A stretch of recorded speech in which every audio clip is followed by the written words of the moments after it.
যে জায়গাটিতে দাঁড়িয়ে আছি সেটি মুন্সিগঞ্জের গজারিয়া উপজেলার ঐতিহ্যবাহী ইমামপুর ইউনিয়নের একদম মেঘনার পার গেছা বড়কালীপুর গর্জন কান্দি টু বড়কালীপুর তনু সরকার কান্দির যে সংযোগ সেতুটি আমরা শুনতে পারছি, যেটা এই ব্রিজটি প্রায় 2020 সালে তৈরি হয়েছে।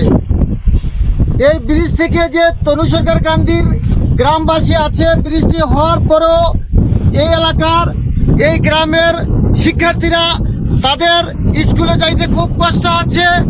ইভেন কোনো মানুষ অসুস্থ হলে হাসপাতালে যাওয়া কষ্ট হচ্ছে। ঝড় বৃষ্টি বর্ষার মৌসুমে এই এলাকার জনগণ খুব কষ্টে খুব দুর্ভোগে জীবনযাপন করতে হচ্ছে।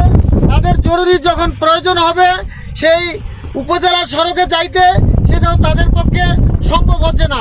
আমরা যেমনটি জানতে পারছি, এই বৃষ্টি হওয়ার পরেই এই ব্রিজের নিচের বালি সরেছে, ব্রিজটি কাত হয়ে আছে এবং ব্রিজের সাথে যে সংযোগ সড়ক সেই সড়কটি না হওয়ার কারণে এই এলাকার মানুষের দুর্ভোগের কোনো শেষ নাই। এই এলাকার মানুষের যেটা দাবি উঠেছে, এই এলাকার মানুষের এই মুন্সিগঞ্জের 3 আসনের মাননীয় এমপি মহোদয়ের কাছে আমাদের মাধ্যমে আবেদন করেছে।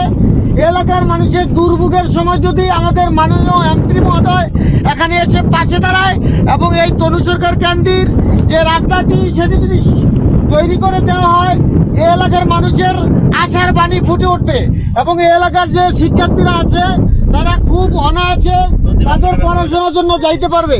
আর এই এলাকাটির পাশে যে অবস্থান আছে সেটি হচ্ছে আমাদের মেঘনার পার। মেঘনার পাড়ের মানুষ সচরাচর যখন ঝড় তুফান হয়, বৃষ্টিপাত হয়, আর নদী ভাঙ্গন তো লেগেই আছে।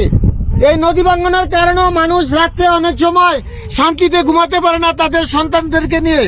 এলাকার মানুষের দাবি অন্ততপক্ষে যে নদী ভাঙ্গন রোধ করার জন্য এখানে জিওব্যাগের ব্যবস্থা করা হয়। তাছাড়াও এলাকার মানুষের আরেকটি প্রাণের দাবি, এলাকায় যদি একটি বেড়িবাঁধ নির্মাণ করা হয়, ফসলের মান বৃদ্ধি পাবে, কৃষকদের উৎপাদিত পণ্য বেড়িবাঁধের মাধ্যমে তারা বিক্রির ন্যায্য মূল্যে পাবে।